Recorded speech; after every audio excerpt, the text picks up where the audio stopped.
He is Bud Elliott of 24/7 Sports, co-host of Nolecast. Follow him on Twitter at Bud Elliott3, Bud Elliott3. Bud, top of the morning to you. How are you? What's going on, guys? Doing well. Question. Do you think college football is in trouble? No, not really. I don't think it's optimal, but I don't know that it's dying. Well, not dying, Bud, but in trouble. I mean, the numbers, the semifinals outrated the final. And it's not like we had Oregon playing Auburn here. This was Alabama and Ohio State, the two top drawing teams in the sport, and it was a dud. That's not good. And I'm not saying dying, but does it have to be fixed? Maybe. I don't know that your problem is necessarily the two teams that end up in the final. Obviously, like those two teams from a rating standpoint were great. I think you have a lot of competing things here. Number one, we had a lot of stuff go on in the country that have people, people's attention occupied. I think a lot of people probably forgot the game was on Monday, which might be a problem in and of itself. The scheduling of it, you have a super wild card weekend where a lot of the country, especially your more casual college football fans who would watch but are maybe more NFL fans at their core of their fandom, they just got done watching 6 NFL games. A lot of people probably watched all of them over Saturday and Sunday. And these numbers for the championship game actually largely mirror what we saw for the bigger games throughout the year. Stuart Mandel at The Athletic, obviously I'm 24/7, but I'll cite him. He had the numbers on this. A lot of these big games this year were down 35-40% compared to last year. Like if you look at the top 20 regular season against the top 20 regular season for last year, and I have friends like in my fantasy football league who they like college football. They just never got into it this year. It's like, it just didn't really feel real. It felt kind of weird, and the one thing I heard, which kind of surprised me, they talked about how the TV viewing experience was impacted by the lack of fans and the lack of bands and the pageantry. And me, I don't know if it's because I have action on the games or if I'm just covering the games. I didn't really have that problem. I could totally see if you're going to the games how it would be less fun, to not have the atmosphere there. But what do you guys think about that? The TV experience was impacted. No, Bud, when we broached this at the top of the show, we said, here are the facts of 2020. And I think if you're a power broker in the sport, you need to decide how much of this is, hey, we've got issues, and how much of this is, man, it was 2020. Okay. I mean, we could roll the same thing out next year and it will be X amount different. We discussed this with you, and the two of us did repeatedly leading up to the season. We thought college football was the most vulnerable sport with no fans. Pageantry is a far bigger deal in college football than it is maybe all the other sports combined. And they did one thing this year, Bud, to me that was counterproductive with that going on. The college football halftime is nauseating. We all know it is, but it's nauseating so a couple of bands can go on the field. And I tell this to everybody, when I went to Michigan State, the band practiced right by a set of old dormitories by one of the IM fields. And I had lunch at this dorm nearly every day with my buddies. You heard how hard they worked. And as a student, you went, the band might be geeks, but they work their ass off. And you have such a respect for how much time that they put in. As a student, I always remember that. They put in probably more time than the football team.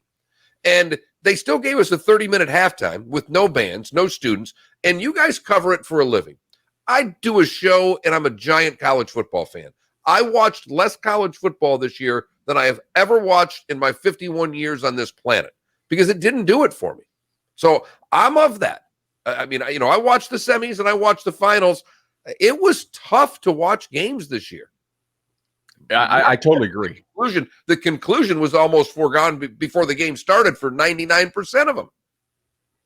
Right. And like you said, too, it was two big brands. So it wasn't as if people were drawing this conclusion based on Bama playing, Boise. I mean, it's Bama, Ohio State, and Ohio State said that big time upset win over Clemson. I agree with you guys. I don't think they need to overreact. Our Brandon Marcello of 24/7 Sports did report that the AFCA basically membership is overwhelmingly in support of expanding the playoff, just as they were in support of putting the playoff system in, as opposed to BCS. Coaches have these incentives in their contract. they want to make sure they get to the playoff. Sure. But I do think that we need to find a way to fix November, where more teams' games matter for the purpose of maybe making the playoff, maybe impacting the playoff. If you reduce the importance of bowl games, right?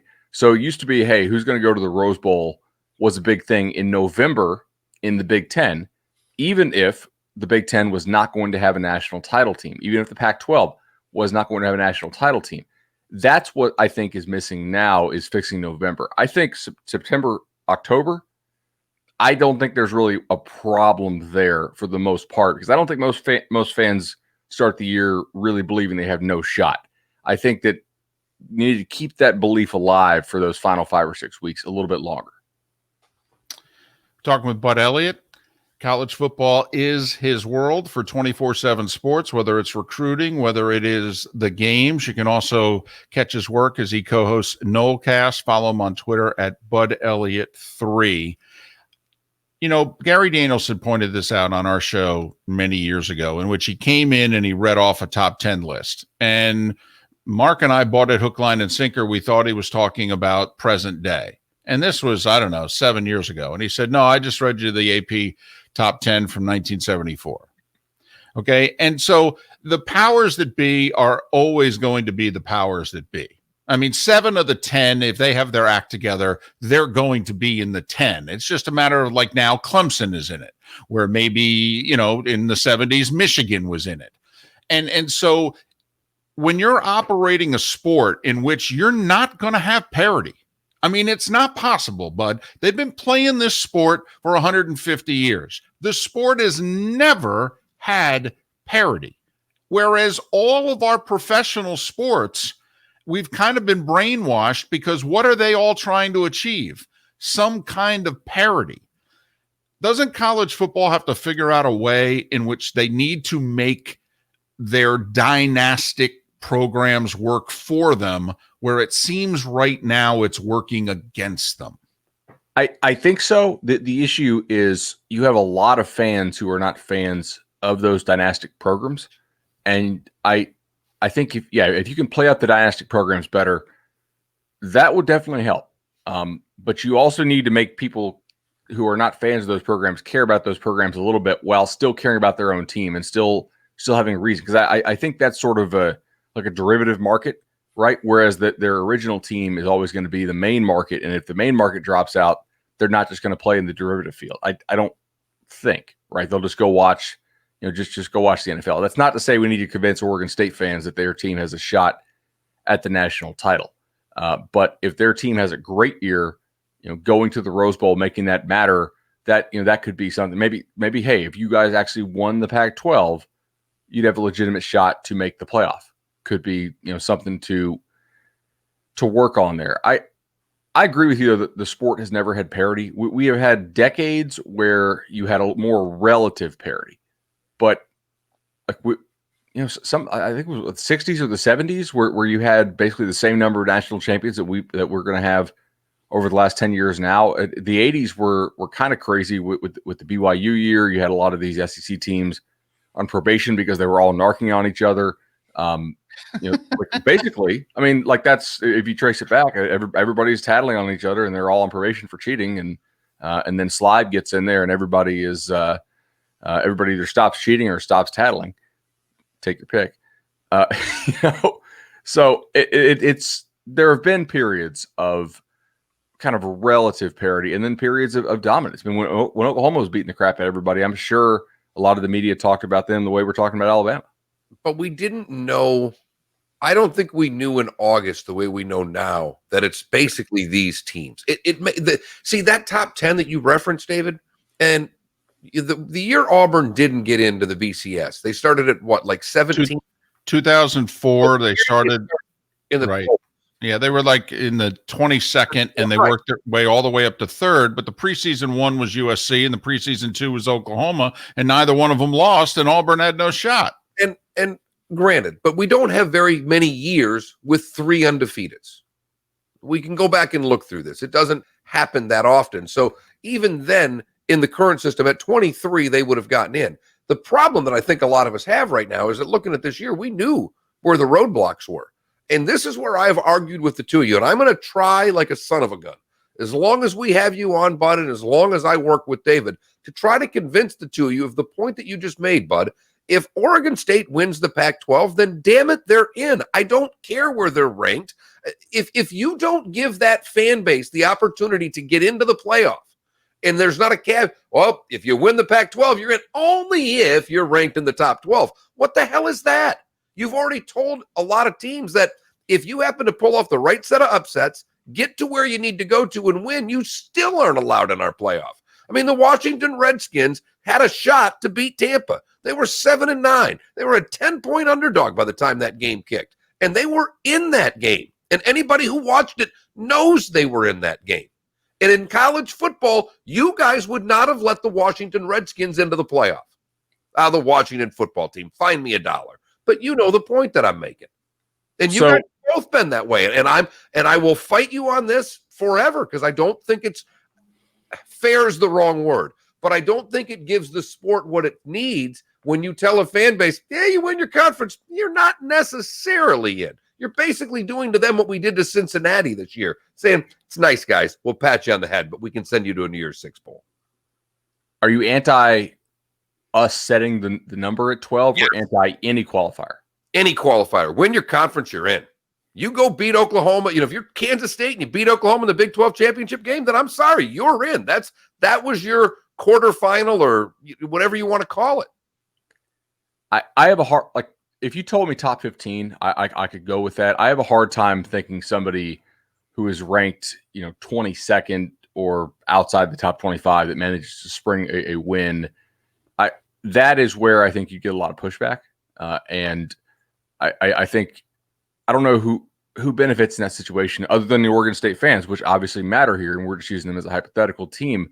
But does that hurt your TV product? Does it hurt your interest in the game? Does it make them want to contract the playoff, which I don't think will ever happen, because much like government, nothing ever goes back, right? Nope. So I don't think Butler playing Duke for the final hurt.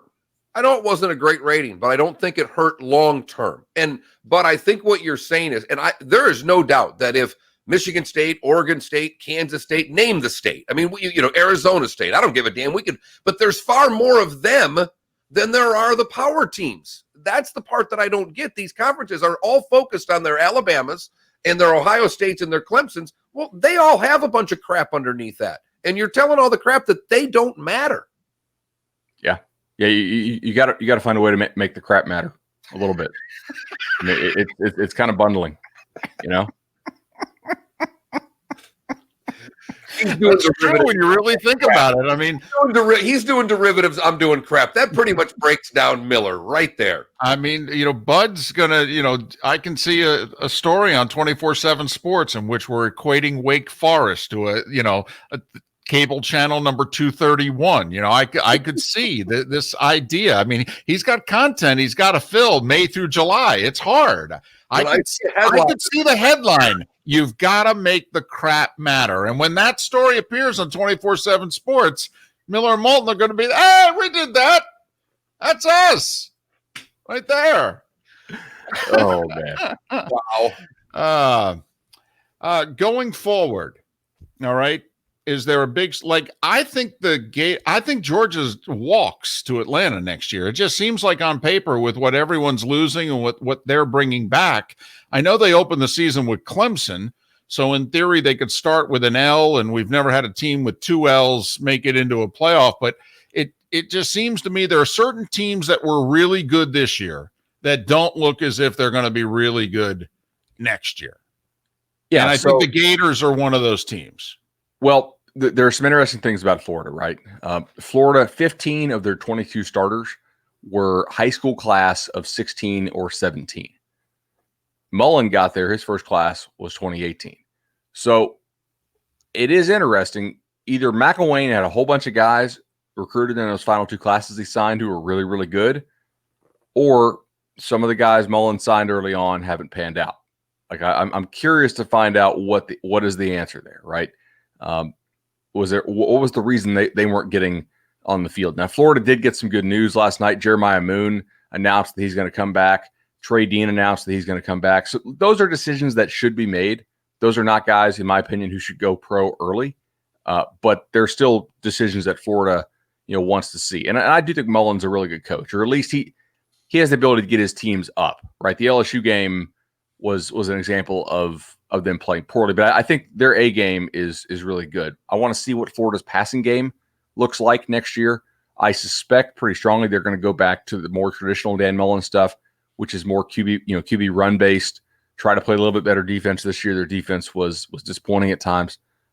Georgia, I had Georgia 5th in my too early preseason poll, mainly because I want to see who comes back for them. They already had a couple good announcements, although it looks like Tyreek Stevenson, they're one of their top defensive backs, may end up transferring maybe closer to home there in Miami. But yeah, I think Georgia will be the favorite in the East next year. We do have some teams I kind of wonder, could they sneak up and be a legitimate natty shirt? Or excuse me, I just said shirt because the advertisement came on the Twitch screen. A legitimate natty team, right? Oklahoma has Spencer Rattler back. They have a lot of important guys back. I had them in my top 5. This class of 2020 quarterback recruits is probably going to decide the national title next year. Bama has Bryce Young, who was our number 1 kid on 24/7 Sports. Clemson has DJ, number 2 kid. And then Ohio State has CJ Stroud, who I believe was our number 3 quarterback on 24/7 Sports. I would expect all 3 of those guys to start. What schools again, Bud? What were the 3 schools where those top quarterbacks are playing? Right. Yeah. So it is pretty consistent there. And then you have the known quantities, right? North Carolina. I had them in my top 10. They bring back a lot. Iowa State, actually.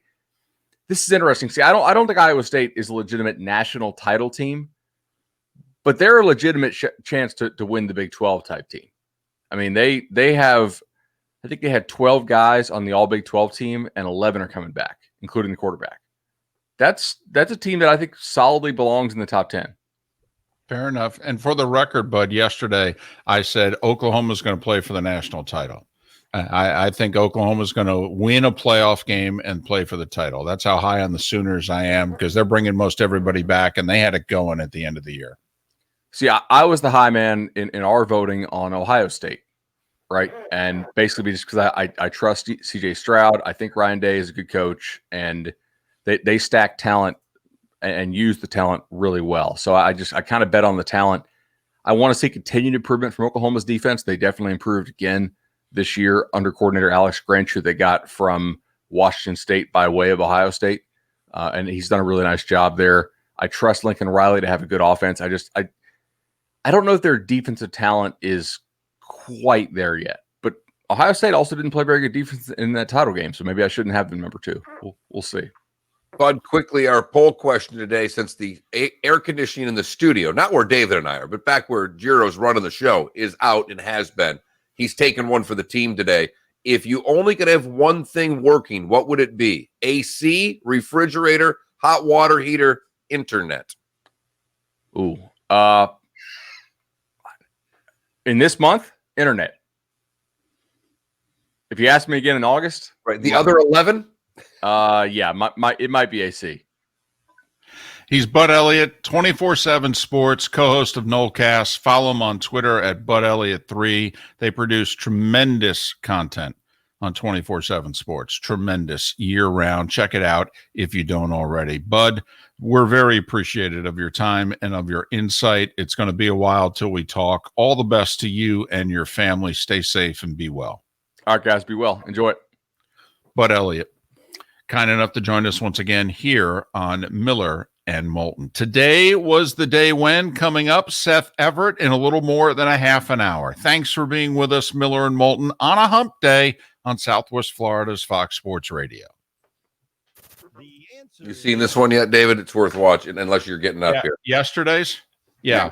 Congratulations. Yes. Wild card weekend was great. It was super. But now we're in divisional round. Okay, so we really have to Super. bring our focus. Quick suggestion: we make like a code for the teams that are still in, just so it's not confusing. A code? What do you mean a code? Yeah, like a snap before you start. What? That is way too much. We can't handle that. You snap all the time. What are you saying? What do you mean you can't? You can't handle the snap? Okay, that is enough. Okay, is anybody else freezing? No, we're okay. Put the snowball down. I have important things to say. Hey, what's up, guys? How's it going? What is? I don't know. It's been following me and it won't go away. That's that network, right? Wow, that's a clear picture. You must have had to put a lot of foil on those antennas. How old are you? Super Bowl 2021, baby. Woo! That's who we're playing. I'm not worried. Buffalo lead the tables. Okay, I need to talk to Devontae. Oh, our Devontae? What are you doing? No, our Devontae. Get off the. Can't believe we won. No, I can. I can believe it. Is Ohio State on their screen? If they are, they're doing a terrible job. Yeah, that's terrible coverage. All right, that's it. This is not the draft. If you're in college, get out of the meeting. This went way over my head. I have no idea what's going on. So good. A minute too. I mean, that's all in a minute. Right. We It's stocked just 100 colors of Cortex. If you fantastic. haven't been to the Floormeisters, you really owe it to yourself to visit the store. 62 Brown chicken, new T-shirts on sale. Okay. We make crap matter. That should be the slogan. We make crap matter. Towing fleet with over 300 ports nationwide. I think Brown Chicken's also right. Bud with the a-hole moment. Is it the first time that our guest has the a-hole moment? No? He just went derivatives. He just, he just, it wasn't. Well, he took our words and then used them against us. But I don't know if that's being an a-hole. I thought that was being creative. I thought it was pretty good, actually. Right. I was pretty impressed. Hey, Sean Hannity here. Cathedral Roofing Innovations, the tile roof experts in Southwest Florida. They have an important message for anyone who has had these three things happen. Now, if you answer God. yes to all three, you have to call I Cathedral. can go to Dunkin' Donuts and use Wi-Fi. File any roof damage claim to your insurance company in the last 3 years. 2, do you have a tile roof? 3, did your insurance company deny your claim and only pay for a small repair? Look, I know thousands of you listened and answered yes to all three questions. Now, even if your claim was denied, there are still ways to get your new tile roof. Do not let the opportunity to increase the value of your Yeah, home Chris is in here asking all the questions on the AC. I don't know if you caught what I said to him. 5 to 100. No. We don't. Oh, yeah, we don't work there. We don't care. Don't give a flying you know what. I mean, I'm Right, upset for poor Giro. I don't want him to work in Yeah, this. we're but- just having fun here. That's all. But- No. That's cathedralroofingnaples.com. License number CCC. Although we are on record saying if Giro thinks he feels like he's going to pass out, you just forget the show. Get out of there. David's on record for saying that. Keep pushing buttons. Just leave us on, whatever you do. We can go commercial free. Don't worry, I'm good. Because Giro, you make sure you call Casio and get his you-know-what in there. You're out of there. Oh, believe me, if it was really hot in here, I wouldn't be here. Nice. It's a waste of time, as testosterone is a key to building It's funny, muscle we got mass. 12 studios, Best way and to find out this if you are studio low is testosterone one of the is only to see ones the with medical LAC. experts at the Center for How come that doesn't surprise me? in the Right. least Go to C4MH.com. And it doesn't surprise you either, does it, Giro? Labs Nope. and They don't even know you're there. Wait, we have a sports station? What? Those locations.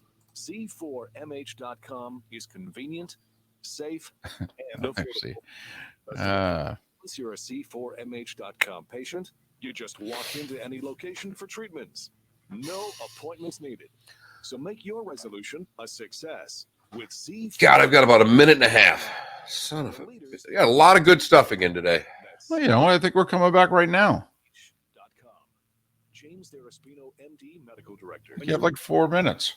What's important to you? Health insurance, dental, vision, wages, working conditions, paid time off, or an opportunity for growth? My Shower Door offers all of these, plus more. Hell, you could do it at the top of the hour. We could continue it. Grow throughout Nope, Florida. I'll get it. This growth Not requires that top important. candidates. If you or someone you know is interested in making a career change, apply at myshowerdor.com/careers and take that first step towards your new career path. Here we go. Now back to Miller and Moulton. No. This is Miller and Moulton. You're live. Miller and Moulton on this hump day. Mark's promised me he's got a lot of good material, so let's get to it. Time for Miller and Moulton's Today Was the Day When, giving you the history of today's date so you're a beacon of useless knowledge around the office. Useless, but a lot of fun to talk about. This is Today Was the Day When, Fox Sports Radio and FoxSportsFM.com. We start in 1930 today because the Mickey Mouse comic strip first appears. 1962, the twist is number one, and that's what everybody's doing. I don't know if mom's listening, but I would like to find out from your mom if she was a big twister. We know, Come on, baby. we know she was a big fan of the Village People, but 15 or so years prior, was she twisting away? I'm sure my mother was 17. Of course she was doing the twist. High school. That's the year she's a senior in high school, 62, right? I think that's when our mothers graduated. They're all the same age. All the women in my life are born in 44. My mom, my mother-in-law, and David's mom are all the same year and all in about a 3-month period. 1967, the Stones appear on the Ed Sullivan Show. 1968, North Stars player Bill Masterson suffers a head injury during the game and would die 2 days later, becoming the first player to die as a result of the game. 1971, the Canadians get Frank Mahovlich for Detroit for 3 players, Guy Sharon, Bill Collins, and Mickey Redmond. Mickey Redmond would score a bunch of goals, and he'd still bore you with his color commentary all these years later. And Mahovlich would go on to win about 5 cups. Right, exactly. Good trade. David, you talked about this yesterday, but it was today in 1974 in Houston, Texas, that the Dolphins would beat the Vikings 24-7. Zonka, your MVP, at Rice Stadium. There you go. Rice Super Bowl 8, Tulane Stadium Super Bowl 9. 1976, Marvin Hagler would lose in a controversial 10-round majority decision to Bobby Watts at the Spectrum in Philadelphia. 1978, with 1,500 pounds that Stuart Copeland would borrow from his brother, the Police record their first album. Did all right. This song, Roxanne, you may have heard of. 1985, Gretzky in his 436th game scores his 400th goal. Hey, they called him the Great One for a reason, okay? David, this is a tough day for you, I'm sure. In 1989, Ryan's Hope ended its 13-and-a-half-year run on ABC. Jordan retires for the second time just prior to the start of the shortened 1999 season. 2001, Dominique Wilkins has his number 21 retired. Record Powerball 5 years ago of $1.6 billion. Remember to get your tickets tonight for that same Powerball. If you were born today, you share your birthday with Richard Mall. You remember him from Night Court. Bob Baffert, the Hall of Fame trainer, born today in 1953. Mark O'Meara, born today in 1957. Julia Louis-Dreyfus is 60 years old today, as is Kelly Rudy. And Connor McDavid is 24. We will talk about him, David, in our NHL preview coming up at 9 o'clock. Seth Everett ahead in the 8 o'clock hour. Thanks for listening right here. Fox Sports Radio, Miller and Moulton. Need a checkup? Call the doctor. Look at that, a Kelly Rudy reference. The same date. So it's hockey, David. Because the Super Bowl wasn't so super back then, Brown. Right. I didn't go from 6 to 2. I actually nailed the countdown today. Full service, repairs, and unheard of $39 diagnostic calls. That's mypooldoctor.com or 239-574. It's because baseball was still the biggest sport in the country in the mid-70s. And that will likely do it. How did we get here? Keep winning one game at a time. I'm sick of losing. To the finals. Plus, I don't think the Superdome was built yet in New Orleans. So, they went to Tulane to be in New Orleans, but pretty sure the Superdome wasn't built yet. You guys are in high spirits and working hard. Recapping again. Because that was Super Bowl 9 at Tulane. By Super Bowl 15, when they went to New Orleans, the game was in the Superdome. Naples All-Star Events presents the Legends. The Eagles-Raiders Super Bowl was in the Superdome. Celtics, Monday, March 15th from 5 to 7 p.m. at the Hilton in Naples, featuring NBA Hall of Fame legends Kevin McHale and Nate Tiny Archibald. Also featured for this one Morning, Estero. NBA Hall of Famers Rick Barry and George the Iceman Gervin. Enjoy exclusive close-up access to the stars, including autographs. But they kept doing the Orange Bowl, man. Super Bowls 2 and 3 were in the Orange Bowl. Get your exclusive ticket. Visit Naples All-Star Events. Super Bowls 1 and 7, I believe, were in the LA Coliseum. Basketball 2. Salute to the Boston Celtics. Monday, March 15th. Super Bowls 2, 3, 6, 10, 13, all in the Orange Bowl. Don't miss it. The only station that needs to tape up its ankles. Oh, you're right. Super Bowl 12. That's right. The Dallas-Denver Super Bowl. Yeah. So in between Super Bowl 9 and Super Bowl 12, they got the Superdome built. Right. Super Bowls 12 and 15 were in the Superdome. Yep. Yep. That's where you see that Butch Johnson acrobatic catch. That wasn't a catch at the goal line.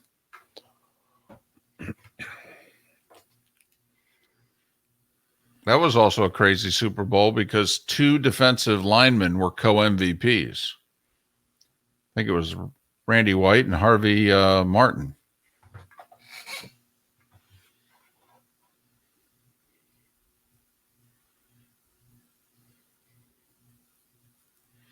Jared Mayo's interviewing for the Eagles coaching job.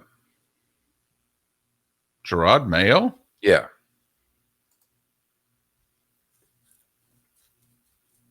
Well, first off, please tell me they're interviewing Deuce Staley. They are.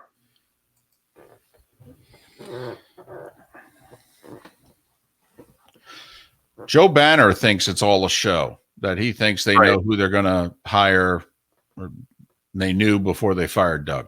One way to wake up in the morning. How the heck are you? Yep, that's it. Miller, I have to learn to forgive more easily. No, I do. and Moulton. You know, I know a few therapists. I mean, we can work through this. It's okay. Give me the phone numbers. I need all of them because I don't think one therapist would be enough for me. This is 103.3 and 105.9 Fox Sports Radio, broadcasting live from the Kobe Cooling Remote Studios, where it's always cool and comfortable. Oh, I like it. It's up to you now. It's up to you. I like it. Now, the best local sports show this town has ever heard. Here's Miller and Moulton. You're live.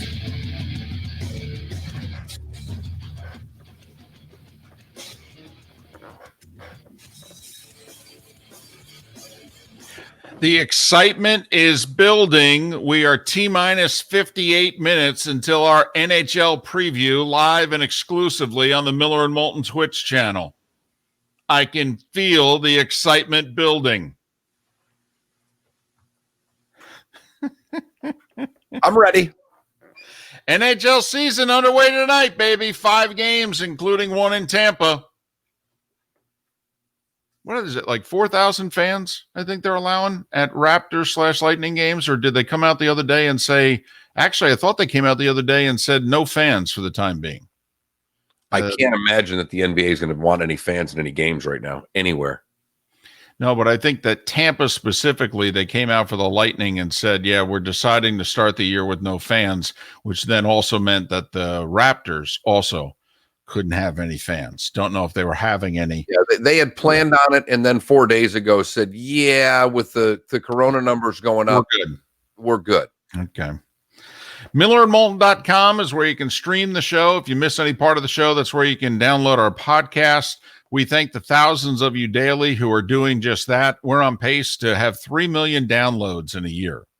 I cannot thank you enough. If you want to attach your business to what we're doing here at Miller and Moulton and MillerandMoulton.com, well, it would not only help us out, but it would help you out. Did we mention 3 million downloads, 250,000 a month? We digress. Our poll question today, which can also be found at MillerandMoulton.com. Giro, our producer, is taking one for the team. Apparently, this is day 3 of the AC being out back in the studio. He says it's a little better today. They've left the door open for a while. They've gave him, one of those 8-inch fans that I think, has cooled his left cheek. And, so he not passing out today like he was the last 2 days, but it inspired our poll question in honor of Giro taking one for the team. If you had to only have one thing working, what would it be? AC, your fridge, your hot water heater, or your internet?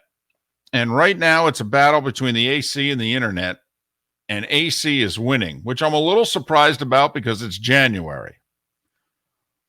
I thought there was a chance AC would lose because it's January. There's 9 months out of the year in which there's no way in heck it would lose. I thought it had a chance to lose in January, but it's winning a close vote right now. MillerandMoulton.com and vote in our poll question of the day. Starting to move from super wild card weekend into divisional round weekend. It's really that time when you start making the transition. The looking back has pretty much ended. Now looking forward, we've talked about that Saturday and Sunday, the two coldest places where football is going to be played. There is going to be snow on your television screen in both Green Bay and Buffalo on Saturday and Sunday. I think obviously it affects the Rams more than anyone. David and I were discussing earlier who in the Buffalo Ravens game gets the bigger advantage. And I think it's both offenses. I don't think it affects any one team more than the other because obviously we know what a great runner Lamar is and we know what he's able to do. And when you have a slippery surface, it's going to make it that much more difficult to bring him down. But I think the same could be said if you're trying to cover Diggs. He's the one that knows what route he's running, not the defender. And I don't think that the snowball will affect Allen at all. I actually think playing in a rain would be much worse than playing in what they're going to play in Orchard Park on Sunday.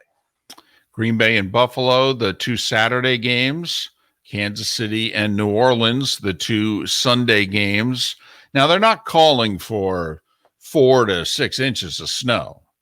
All right. But it should be a terrific television product, is what we're saying. It's going to look really good on your screen on Saturday in particular when the Packers and the Bills are both hosting playoff games. Listen, that Buffalo-Baltimore game, the spread's right around 2. I mean, Baltimore's given as much of a shot to win a road playoff game in the divisional round as just about any team. I mean, that's damn near a pick 'em, really. And David, I apologize. I might be a little late for this. I don't do this normally, but we've got people chiming in today on all the different things on the Towboat US text line, and I was going to do it in the last segment, and I forgot. But we did get a text from someone saying, "Hey, driving my son to school for the very first time. He's in kindergarten, and of course we're listening to Miller and Moulton. So can we get Cooper a shout out? Cooper, I hope you listened to Today Was the Day When." Because I think you'll get more out of that than you might get out of anything other than coloring today in kindergarten. Hey, Coop. Thanks for listening, Coop. This a lot, Coop. Here's the other thing. The reason I did this, Coop, you know how to do this. When you get your dad's phone later, go to the App Store, download the Twitch app, search Miller and Moulton, hand the phone back to Dad after you follow us. Because we know Dad doesn't have a clue. I mean, we get it. So Coop. once you get that done, you can chat with us real time right in the chat room. Coop, walk up to your teacher, walk up to the oldest teacher you can find and say, "Hey, today in 1962, the twist was number 1," and start doing the twist. And even if you don't know what the twist is, just start shaking it. It'll be close. Yeah. So there you go, Coop. And then tell the teacher that I think both 6 seeds are in big trouble. Well, just I'm laying the point. Don't lay it all on them first day, Coop. We'll give you something to lay on them tomorrow and Friday. And just Dad's say, like, if you want any action, I know a guy. Dad's like, I don't want Miller and Moulton teaching my kid. I wanted a damn shout out. This is what happens. See what happens? No, it just, the text line can be dangerous. 479-5551. 479-5551. Top of the morning, Coop. Go give them, what. Be careful. You want to, That's right. I don't know if you've seen this, David. A lot of these websites out there, like OnlyFans and some of these things, are charging money. Like celebrities will do a birthday greeting for you. Oh, yeah. Like $50-$60. Oh, yeah. We are not worth that kind of money. But for like $1, I think we could open up these lines and we'll give your kids advice for their teachers.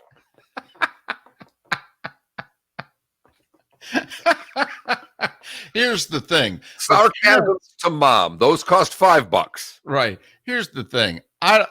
The dads around Southwest Florida would never show any of these to their kids or to their wives or what have you. Okay. They would just make the dollar purchase just for themselves. Okay. This is something you keep for yourself. It's kind of like the guy's joke on the tee. You don't tell that joke at home. Okay. No. But it's funny on the tee. It's a dadgum good point, David. It's very funny, in fact. Good point. On the tee. 479-5551. Feel free to chime in. And if you want to remain anonymous, okay, we understand on the Towboat US text line. But you mentioned NFL teams already beginning to move on, not just in terms of playoff preps, but also for next year. The feeling is that Nagy is going to survive. In Chicago, I think it's a mistake. I really do. I think they need to start over. Is he? And I know that's a report. They're leaning. They're leaning. Eagles a week and a half ago, and there was no doubt about that. I mean, we all knew he had his job. And then they play their last game. He puts in the third string quarterback. He still has his job. Right. And now he doesn't.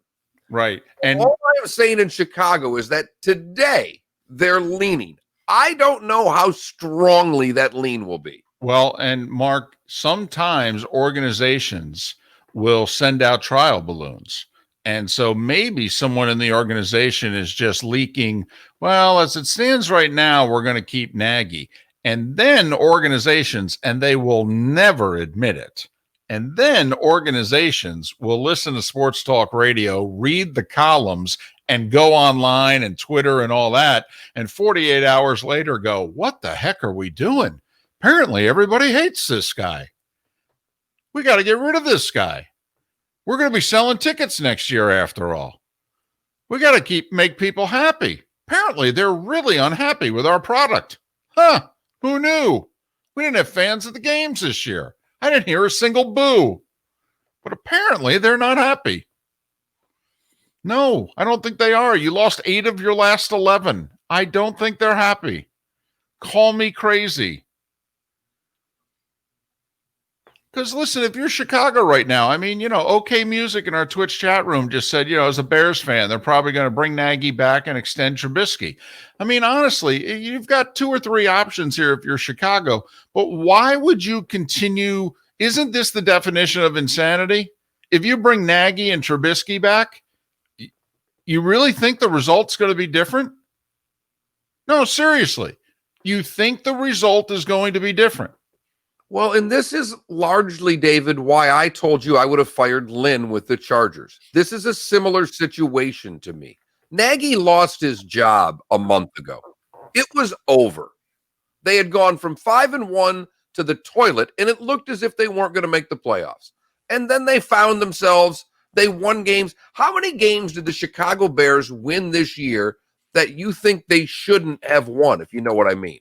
Well, I know they went 8-8, and they easily could have been 5-11 or 6-10. I mean, when they walked off against the Buccaneers, it was like, man, Tampa Bay outplayed them today, and Chicago won. They stole that game in Atlanta. Goodness knows. They beat the Bucs. That's a good football team. They did. I mean, they got outplayed, but they won. Right. Okay. I don't think they beat another team with a winning record. It just doesn't seem to be working. But I mean, David, if I've got this right, the Lions didn't have a winning record. Giants didn't have a winning record. Falcons didn't have a winning record. Panthers didn't have a winning record. The Bucs did. They won that game. Right. Lost to the Saints twice. Lost to the Packers twice. They beat the Vikings once. They beat the Texans. They beat the Jags. This is a flawed football team. Now, I will say Tampa Bay only had 1 win against a winning team, and that was at home against Green Bay. Yes, but they won a few more than 8. Correct. They won 11. I mean, right. When you're 8-8 and you beat one good team. Right. I agree. I think this could be. I'm not going to worry about who you beat. That's like criticizing Alabama for who they beat every year, if you know what I mean. I mean, if I was running the Bears, I'd start over. We gave it a shot. I hired this general manager. I hired their coach. We drafted this quarterback, the whole deal. You know what? We were on the verge. We won a division. We had 12 wins. We felt like we were close. We made the big Khalil Mack trade. You know what? Couldn't get over the hump. I mean, Didn't work. got into the playoffs by beating the Vikings, the Jags, the Texans. Okay. Well, there's a lot of that. I mean, the Bucks have a 5-game winning streak. It's 2 against Atlanta. It's Detroit. It's Carolina, and it's Washington. I mean, that's a 5-game winning streak without beating a winning team. Same with the Ravens. Well, right. Although the Ravens now have won 6 in a row, they did win the Monday Nighter at Cleveland, and obviously they just won in Tennessee. But yeah, 4 of the 6 were bad teams. But it was that Cleveland game we started. If they get that, we told everybody they're winning 5 in a row. Right.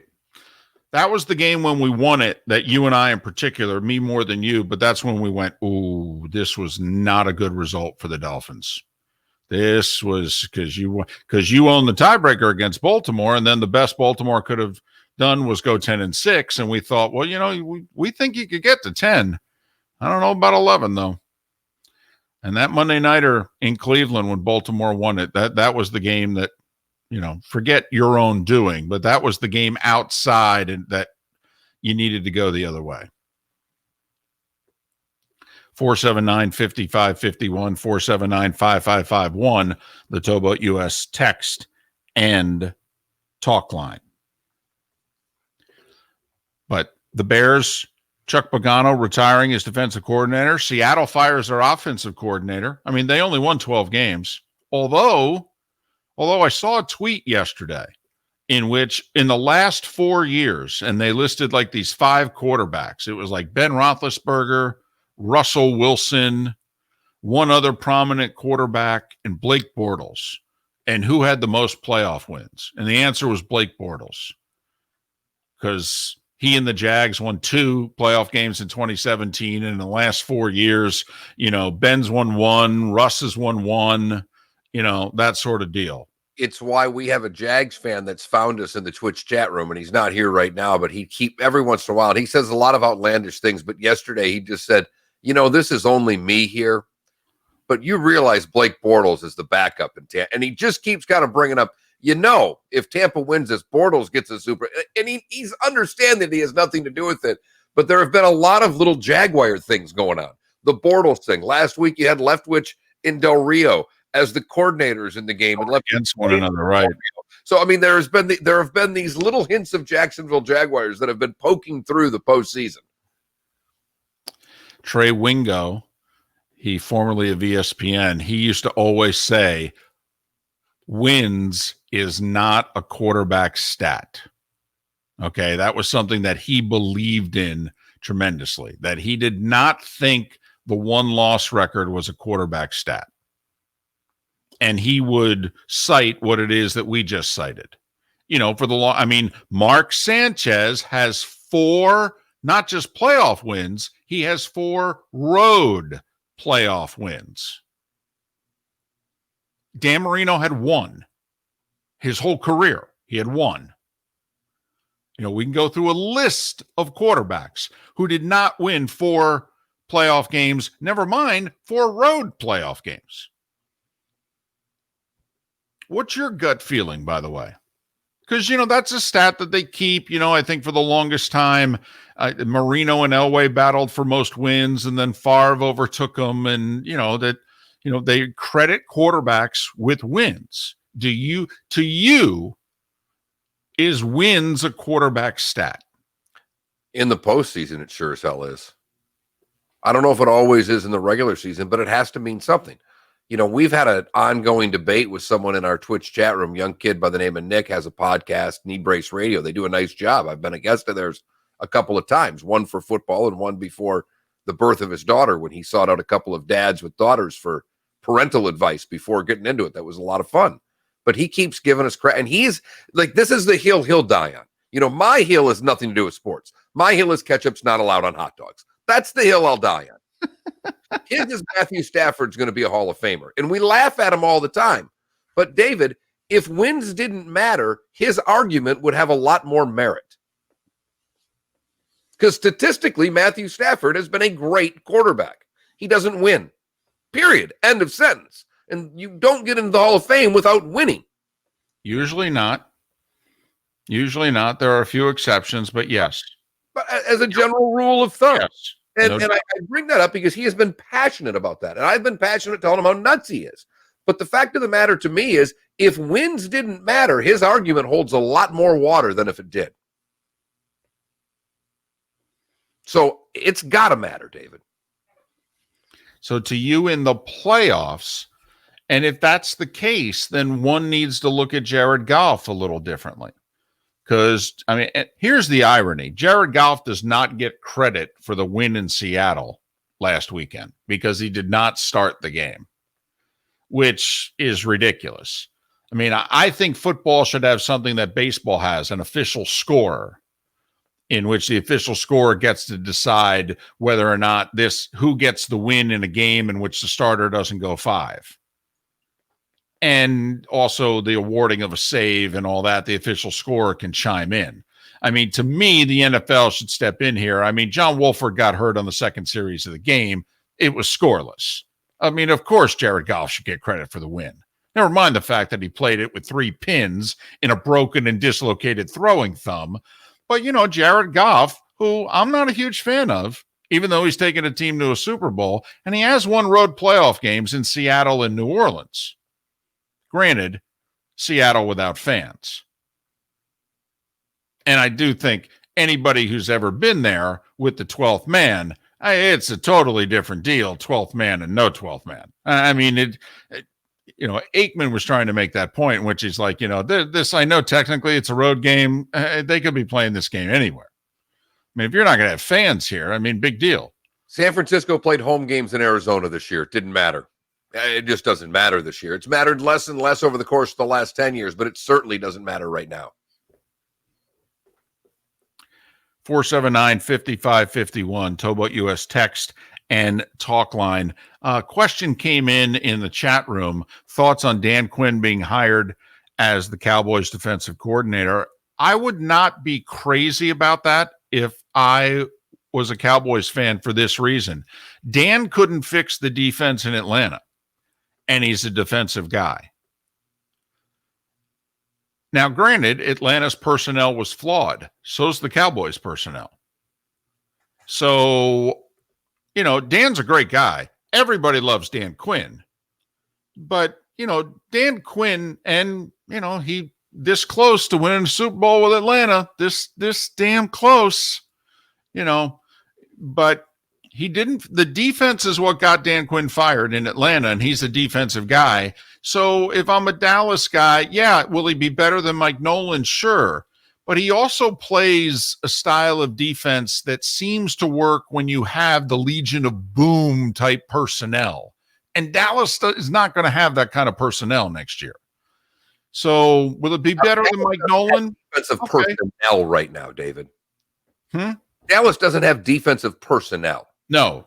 Period. There's not an area of their defense that you go, ooh, they're good here. For a while, they were good at linebacker. I don't even think they're good there anymore, David. They're average to below average in all 3 areas defensively. So I don't give a damn who your coordinator is. It'll make them better. They need a huge influx of a talent increase because Pittsburgh and Dallas got really old really fast. Well, and I think also in Dallas's case, it was injuries to guys who were not that old, not that long ago. And also some of the people they've just paid money to have not been worth it. Sorry. I mean, Lawrence making $20 million on the line is ridiculous. And the linebacker making $11 million there from Jalen from Notre Dame. I mean, all he does is jump on the end of piles. I mean, he's not making any plays. I mean, that's ridiculous. Miller and Moulton. Seth Everett. There will probably be a little bit of hockey talk. He's a Devils fan, and the NHL season gets underway tonight. But a lot of baseball to talk about as well. And Seth, it's, we end up talking about life and the pursuit of happiness at some point. Seth Everett. Next, the good, the bad, and the ugly is about 25 minutes away. Thanks for being with us. Miller and Moulton, Southwest Florida's Fox Sports Radio. Their D-line looks better on paper than it really is. Like, they got a little bit of production early in the year. Okay.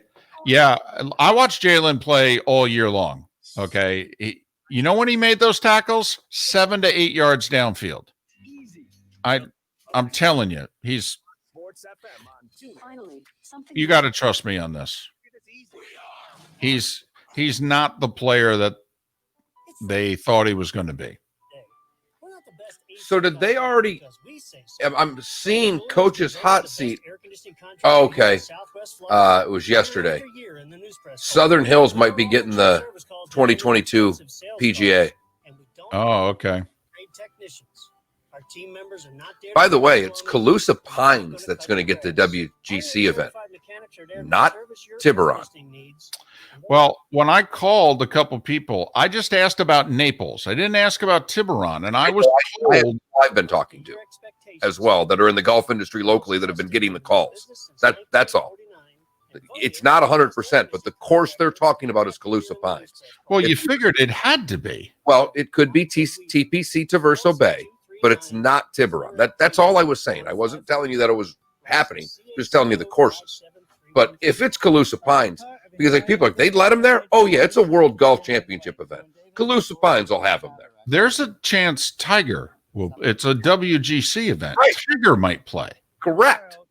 Now, the question is, if they're doing this, they may not be allowing spectators because they couldn't get spectators at Calusa. There's no effing way, David. You know what I mean? And we're so glad they helped us. They're excited. And I don't even know if that TPC course is fan friendly.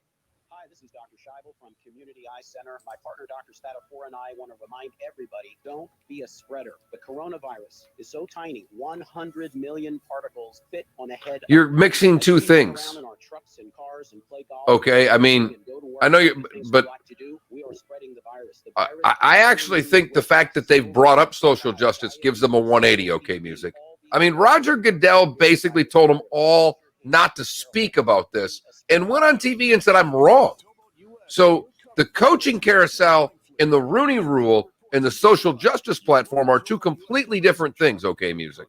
I actually think their social justice stuff, you know, I don't know if I know all the owners don't buy it. I get it. But I don't think the commercials that they're running are a sham. I think what they're doing now, if you're going to give someone a draft pick for hiring their minority coordinator, that's a bit of a sham. That's going to work the wrong way. We talked about this yesterday. But I think you're mixing two things and throwing them in the same. Cathedral Roofing Innovations, the tile roof experts in Southwest Florida, they have an important message for anyone who has had these three things happen. Now, if you answer yes to all three, you have to call Cathedral Roofing Innovations today. 1, did you file any roof damage claim to your insurance company in the last 3 years? 2, you have a tile roof. 3, did your insurance company deny your claim and only pay for a small February 22 to 28. And answered yes to all three questions. Now, even if your claim was denied, there are still ways to get your new tile roof. Do not let the opportunity to Is when the event is? Yes. In some cases, we're talking about $75,000 to $100,000. And again, I'm not saying you're disagreeing. I'm saying you brought up two completely separate issues. That's all. Naples.com right now to start increasing the value of your home. That's cathedralroofingnaples.com. License number CCC 1331928. It's football season at Tavern on the Bay. Incorrect, David. You were wrong. Oh, my goodness. That does not have a New Jersey Devil shirt. Oh, I can't believe it. Opening day of the NHL season and no hockey shirt? Space Invaders. The season starts tomorrow. No. The season starts today. The Devil season starts tomorrow. Give me 1 second. Hold on. You can't change your shirt. Now back to Miller and Moulton. All right, now we're getting somewhere. No. This is Miller and Moulton. You're live.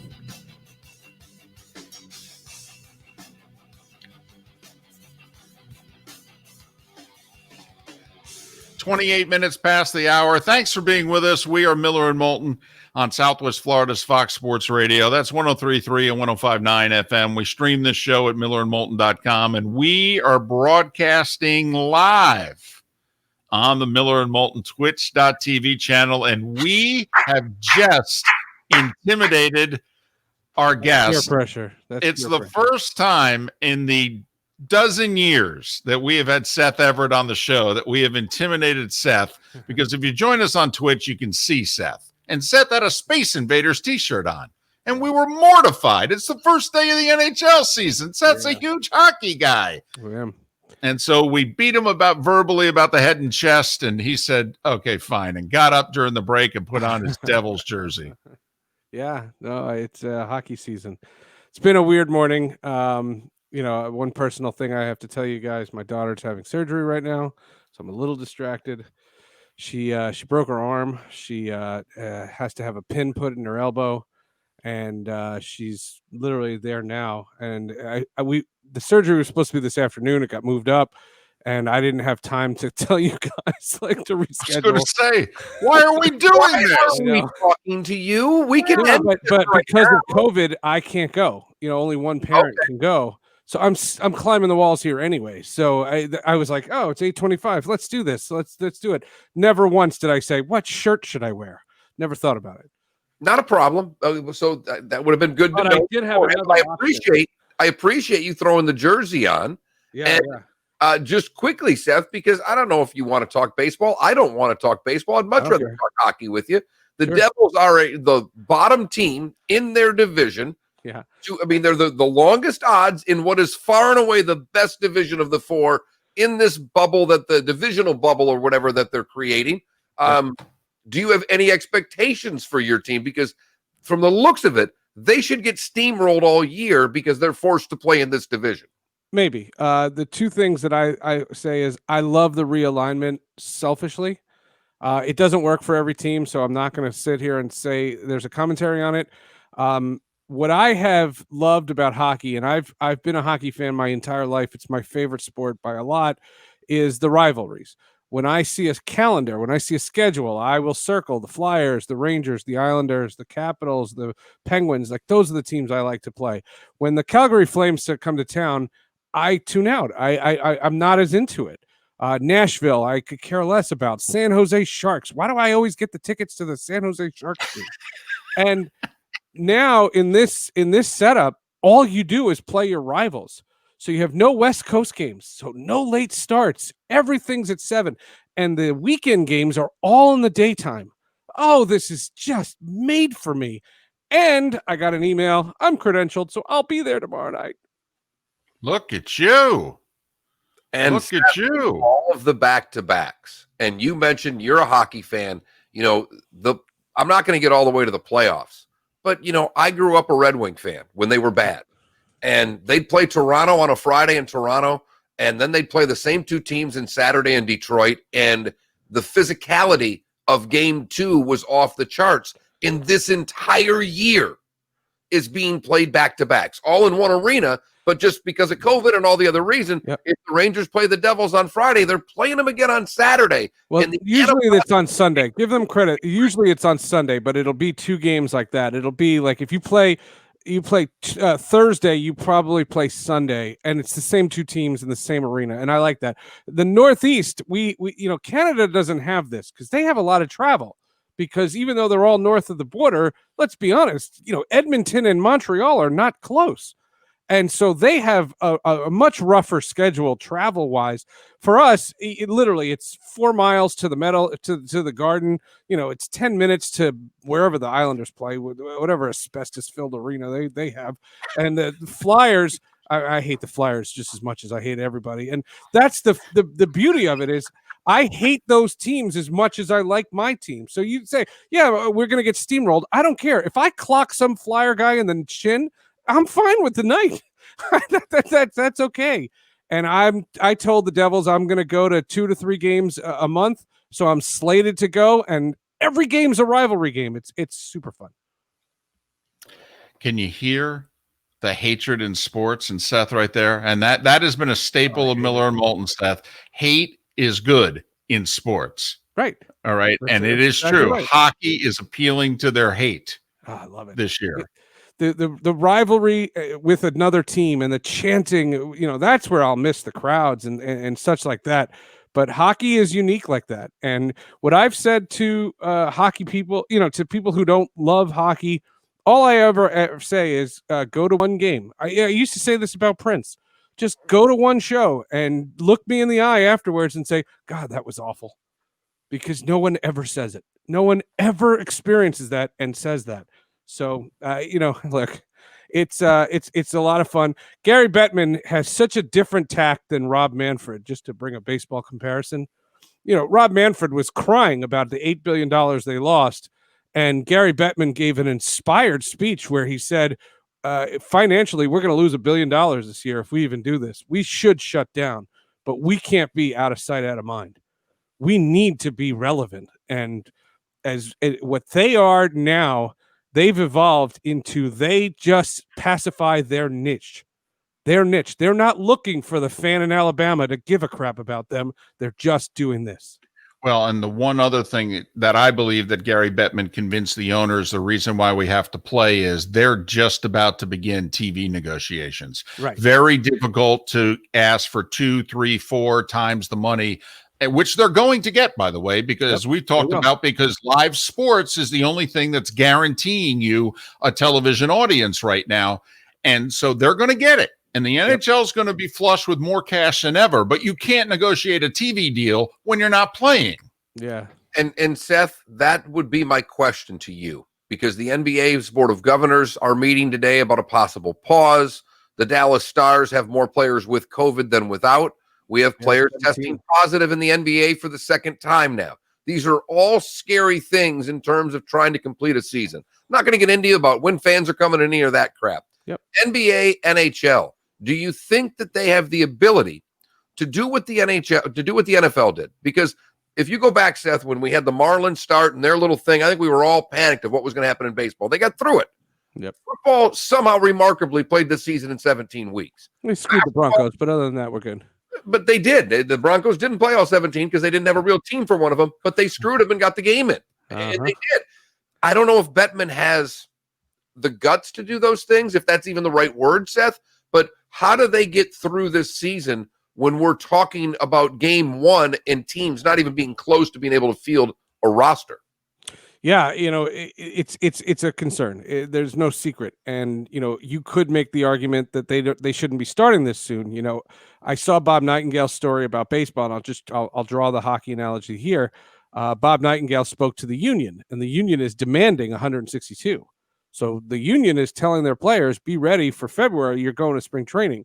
And that doesn't make sense to me. There's no need, especially with the hopefully, warp speed of these cockamamie vaccines. And let's get life somehow back to normal. I think from the NHL and the NBA standpoint, it just seems too soon. And the success and the prudence that they showed in their playoffs last year with these bubbles, they don't have now. And it's always been my concern. The NHL is pressured to play now because they have to be done before the Olympics. If they find out that the Olympics are delayed again, because there's a rumor about that too. If the Olympics get delayed somehow again or canceled or whatever, then the NHL will go on pause. And the NBA would too. Well, and if I could just join in with you, my understanding is the Tokyo Olympic Committee said last year, we're pushing it back to July and August of 2021. But if we can't do it then, it ain't happening. I heard they that said too, we can't do it in 2022. So it's this summer or bust. And the NBA. No, I've heard weeks. I've heard 3 weeks, 4 weeks. I've heard weeks. And again, this is just speculation. I don't cover this stuff. And the NBA, when they announced their schedule, pretty much said we are jamming this in so we can participate in the Olympics. Right. And the NHL, even though they're not playing in this Olympics, they have their final year with NBC. And NBC has said if the Olympics start, there will be no hockey games on our networks. So they have to be done by then. So there's this pressure to get done. And I respect it. It was different when you had these bubbles, and those bubbles were super expensive. Remember, we talked about that all summer. Those bubbles are ridiculously expensive. So the NHL's in a weird spot. The NBA's in a very weird spot. I'm not confident about either. I did the podcast with Jane McManus, and I'm not poo-pooing it because the players have as much of a voice in this process as the owners unlike college sports where it's just whatever the athletic directors want. He's Seth Everett, Sports with Friends, Hall of Justice are the two podcasts. Follow him on Twitter at Seth_Everett. Do the owners in baseball have the power to prevent the players from showing up in mid-February? Yes. Oh, they do. They totally do. And they can use the health as a situation. Major League Baseball doesn't want to play that because they want to be simpatico with the union. Again, I couldn't have said this enough in 2020. They have a labor negotiation and they are diametrically opposed to each other. So anything that doesn't fuel the fire, they will do. What baseball is figuring out right now is what are our costs? And what they want to talk to is they want to talk to local governments. Governor Cuomo in New York signed an executive order to allow some fans in the Buffalo Bills playoff game. Right. And I don't know what you guys thought. I thought that was great. Yeah. I thought it was safe. They were spread apart. They were great. David, you've been at stadiums where they've had responsible fan attendance. Can baseball do something like that? Can baseball have something? And right now, you remember last year, they said absolutely not. That wasn't a government rule. That was, unless everybody can have fans, nobody can have fans. And that's what I think they're negotiating now. Seth, I made this comment to David, and you could just crush me right now and just tell me it is the dumbest thing you ever heard. But no, baseball has in it. Baseball, obviously, we've seen it for years. They have no cap. We all know these things. With the labor negotiations coming up, could the owners, and I know it's the strongest union, could the owners sit out a year, 2 years, and say, we're not doing this again until we get a cap? Is that something that would ever happen? Because the only way to do it is to completely break the union down. And I know how strong it is, Seth, but they have a sport that needs fixing. One of the ways a lot of people think it could be fixed is a salary cap that is universally accepted in every other sport by players, by fans, by everyone. There's part of me that thinks this is D-Day time for baseball and that the owners could just say, I don't give a damn if we play in 22. For that matter, I don't care if we play in 2023. We're going to break these guys right now. Well, that was my argument. That was my argument for not playing 2020. I was against the 2020 season. I've said that very clearly. Lock yourselves in a room, quarantine for 14 days, and don't come out until you have a labor deal. And, to bring the NHL into it, Don Fehr did the same thing during the quarantine and extended the CBA for 4 years.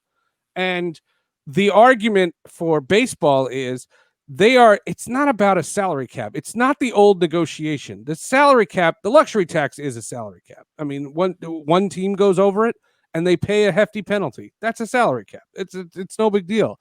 Nobody is in defiance of the salary cap, not even your Bobby Axelrod Mets. And the argument. Don't you dare say anything negative about the new ownership of the New York Mets. Okay, thank you. Guy. I love his organization. I love Billions. I watch Billions all the time. Good. Thank you. Continue. I've interviewed the cast from Billions. They think Bobby Axelrod's the best. That's his name, right? Yes, it is. That's a thing. Yes. My wife goes, he doesn't look like Bobby Axelrod. No kidding there. Billions or Succession? Had to choose one. Where would you Billions. I've never seen Succession. Ooh, start watching, Seth. Yeah, I've heard. Really good. I've heard. I just finished Cobra Kai. That's next on our list in the house. And Ted Lasso, fantastic. And Queen's Gambit, brilliant. It's awesome. I'm in. That's what we're into right now. It is so good. It's so good. It's so good. And it's super short. And that girl is great. The girl who plays Beth, she was in some really bad comic book movies, and she's brilliant. And it's so funny because I'm watching it last night, and there was a lot of chess going on. It was an episode in which they're playing a lot of chess, and I don't know how you pull this off. Like, where'd they go? Where'd they go? They were in Mexico. Oh, totally. There's a lot of chess going on, and I'm not joking. It's riveting, and I don't know crap about chess. Yeah. And I mean, my wife and I are just like holding on to the edge of the chair, going, "Okay, what's she gonna do with the rook?" You know, what's she gonna do with the rook? You watch the showrunner. The showrunner said that the key to the whole thing is they show the least amount of chess possible to just build the drama, and you're not watching the pieces get moved. Nope.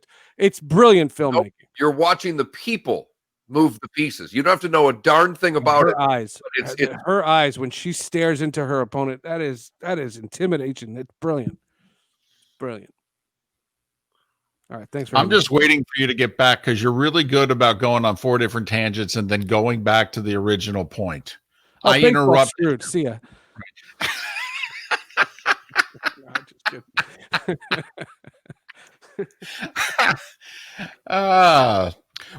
Look. Isn't the first indicator, which obviously affects us here in the 239? We've got 3 teams in our area. We've got the Twins, we've got the Red Sox, and in Northport we've got the Braves. Okay, well, and we still have the Rays in Port Charlotte. We have 4. They lost their minor league affiliation, but so we've got 4 teams in our area. So this affects us. Do you think that we are going to have spring training in 5 weeks and games in 7 weeks?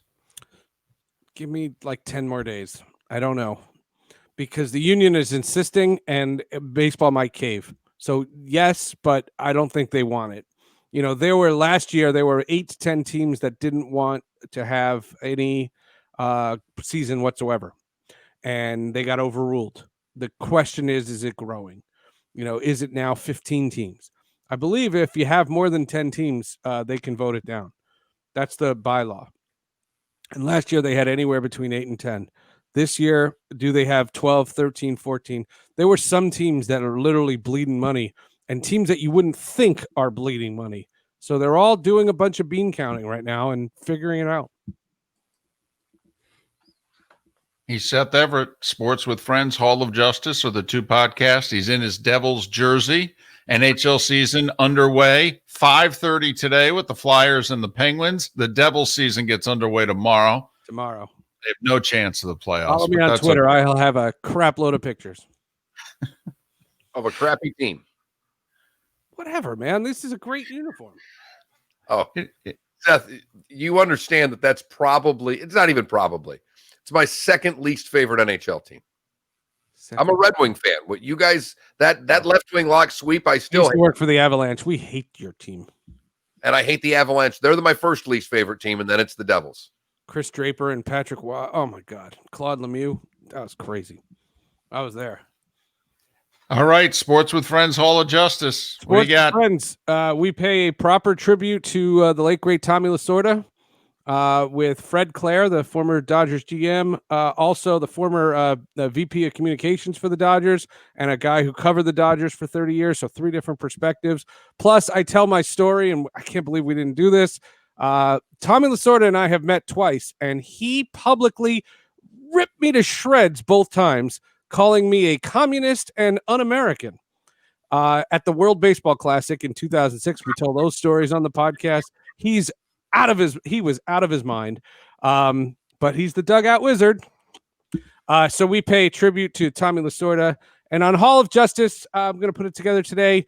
It's an interview we recorded last year before the pandemic with Smallville cast, Tom Welling and Michael Rosenbaum. Hey, all the best to your daughter, okay? Thank you. Yeah, give us an update when you got Seth, because we would have never even had you on had we know that was going on. But I'm guessing for you, climbing the walls, you needed these 12, 15 minutes right now. No, this was perfect. And good. You want and switch because I have to give you the other alternative jersey that I almost put on. All right. Well, our NHL preview begins at 13 minutes, but we could start it with that Lasorda story if you want. Okay. Either way, it's up to you. You want it? I'll tell it. Oh, well, the break is next. Miller and Moulton. The Good, the Bad, and the Ugly coming up. Southwest Florida's Fox Sports Radio. Welcome to the program. All right. Kojak Communist. 2006, I'm calling the first round of the play-by-play of the World Baseball Classic in the Tokyo Dome with the late, great Darrell Hamilton.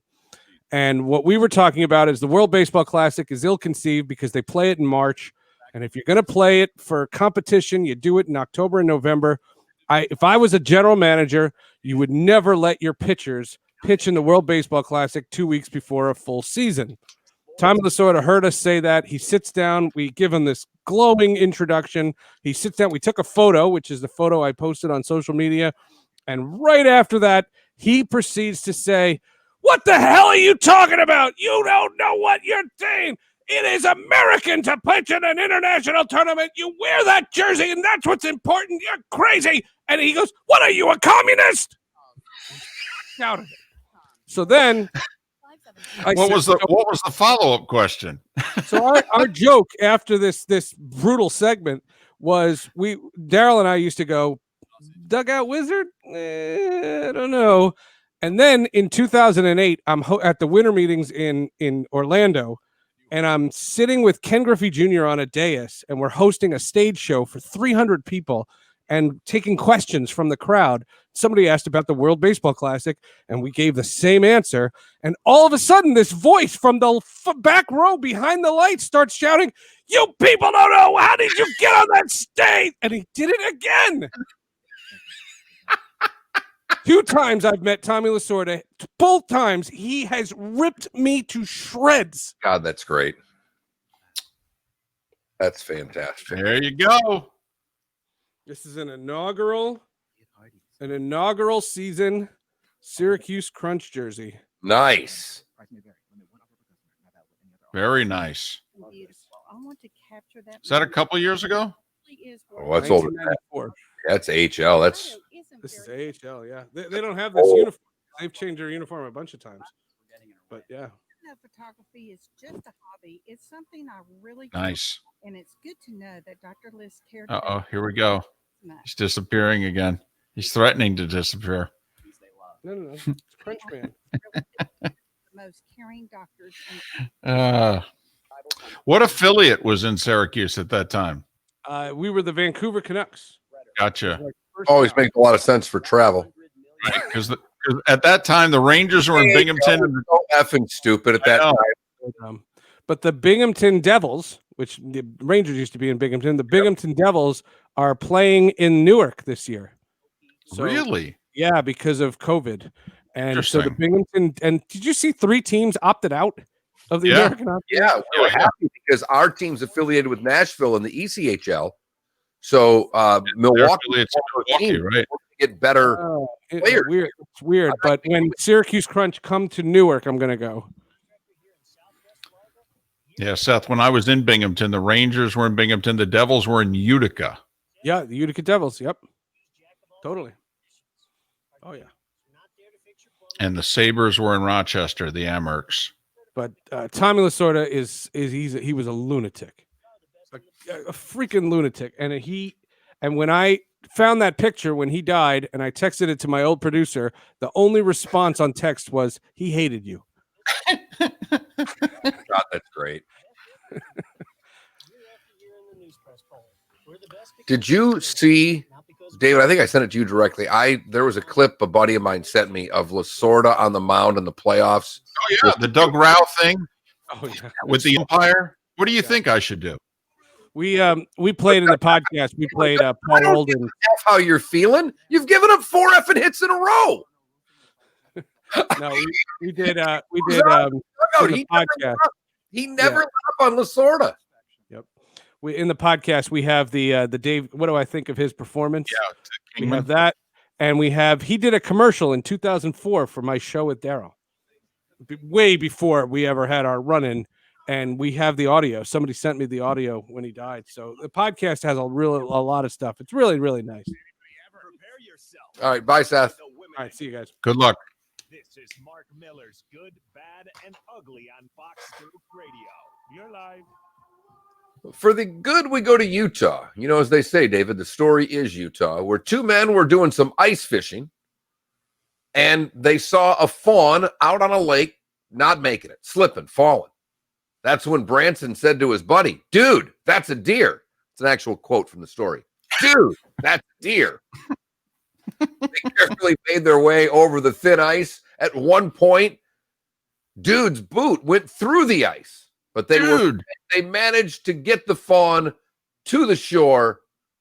As the weight of the 3 became too much for the ice, the deer made it, and they saved the fawn. Well, Dude, that's a deer. That's what I was worried about when I saw the video. So you've got this fawn that has the back legs have fallen through the ice. Well, if the ice was fragile enough so that the fawn could fall. 30-pound deer, right? Yeah, Right. And one of us is going to go out there to try to rescue it, but they did. And amazingly, like the ice held enough to, and then they just kind of pushed the deer along the ice like a curling. Okay. They just basically, without the broom, they just kind of kept pushing the deer on the ice. Right. If they would have had the broom, David, I think they could have done it a little more quickly because they would have been able to get him off a little bit and curved him towards the shore.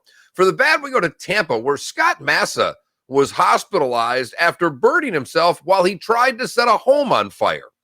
He broke a window of a home at about 20 to 6 in the morning and then threw a bucket of accelerant into the home, but it exploded, setting him on fire. That's when he took off down the trail into a vehicle and drove away. But because of his description, including his injuries being broadcast to all officers, they found him at St. Joseph's Hospital and arrested him there. Finally, the ugly, we go to our backyard, Lehigh Acres, where the uglies happen more than once. I'm one of those people. David, you leave your keys in the car running ever? In my driveway. Yeah, I've done it at many a store in my life and probably shouldn't, because that's what happened when a man went to get some gas, went in the store around 4:30 in the morning, left his truck running outside. And that's when 21-year-old Zach Painart jumped in the truck and went to take off. The man whose truck it was ran out to stop him. Zach ran over the owner of the truck with his own truck. That's a kick right in the you-know-where, David. Fortunately, police were able to pick him up, and now Zach's going to spend a little time at the Lee County Jail. How's the owner? This Do we point, know? he's still kicking. Okay. He's going to be okay, but he was literally left there motionless. He was rushed to the hospital, and he will be okay. But take your keys out, stop your car, and don't jump in front of a stolen truck. And that, David, is the good, the bad, and the ugly. On today, this 13th of January, in the glorious year that is 2021. Was one of the first things I noticed when I moved to Fargo. One of the first times I went grocery shopping, and there were all these cars that were running in the parking lot. And I'm like, what in the world?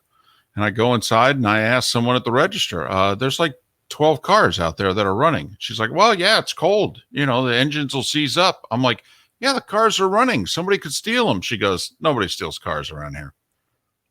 She looked right at me and then she said, where are you from? I go, Jersey. They'd all be gone. We'll be gone on radio, but it is our NHL preview next on twitch.tv. Miller and Moulton. We do this every year. It is excitement that you cannot get anywhere else. We will break down the NHL in ways you've never heard. And by never heard, it's because, you were never foolish enough to stick around for an NHL preview. I now have a PlayStation and am playing NHL 21. I have more knowledge than I've had in years. You're just doing that to take on your son, right? He beats you like a rented mule. No, I'm on his team. It's now the online stuff. It's okay.